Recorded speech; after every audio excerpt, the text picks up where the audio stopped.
تو حضرت عبداللہ ابن عمر آ کے حاضر بارگاہ ہوئے، عرض کی یا رسول اللہ مجھے گھوڑا اپنے مال میں سب سے پیارا ہے، لہٰذا یہ قبول کر لیں، اللہ کی راہ میں دینا۔ حضرت ابو ذر غفاری رضی اللہ تعالیٰ عنہ نے اپنے غلام سے فوراً کہا جو بہترین اونٹ ہے نا سواری کے لیے وہ دینا اللہ کے راستے میں،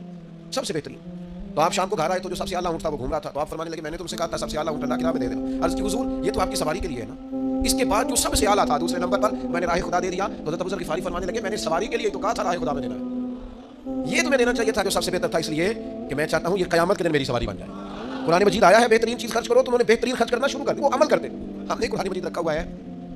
معاذ اللہ قبروں پر پڑھنے کے لیے، ختموں پر پڑھنے کے لیے، اصالِ ثواب کی مجلسوں میں پڑھو 25 قرآن مجید، 150 قرآن مجید، 2000 قرآن، جس نے 2000 بار قرآن مجید اکٹھا کیا ہے اسے پوچھو اس نے ایک آیت کا بھی ترجمہ کیا ہے؟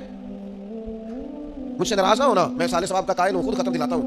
اور دل پہ ہاتھ رکھ کے بتاؤ قرآن مجید صرف ختم پڑھنے کے لیے آیا ہے؟ کوئی مر جائے گا تو قرآن مجید کی تلاوت ہوگی، زندہ کیوں نہیں پڑھتے؟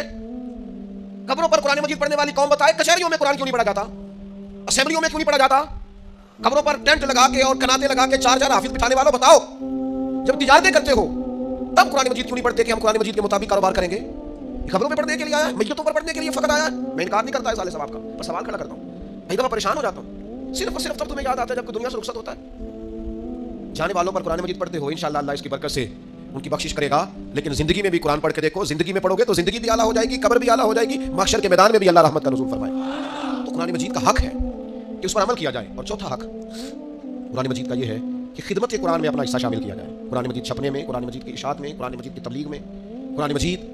کی تفاسیر میں، قرآن مجید کسی کو دینے میں، اس میں اپنا حصہ، یعنی جہاں بھی قرآن مجید کی کوئی خدمت ہو رہی ہو وہاں اپنے حصے کی ڈیوٹی کی جائے۔ اور پانچواں حق قرآن مجید کا یہ ہے کہ ہم آنے والی نسل کو قرآن مجید کی تعلیمات منتقل کریں۔ سچ بتانا دل پہ ہاتھ رکھ کے، شریعت تو کہتی ہے نا کہ جب تو دنیا سے جائے تو تیرا بیٹا تیرا جنازہ پڑھائے، کیوں؟ اس لیے کہ جتنا مرضی بڑا مولوی بھی لائے گا نا تو جنازہ پڑھانے کے لیے، لیکن جس ذوق اور درد سے تیرے جانے کے بعد تیرا بیٹا دعا مانگے گا دوسرا کوئی نہیں مانگ سکتا۔ سچ بتا، دل تو کرتا ہے نا کہ پتر پڑھائے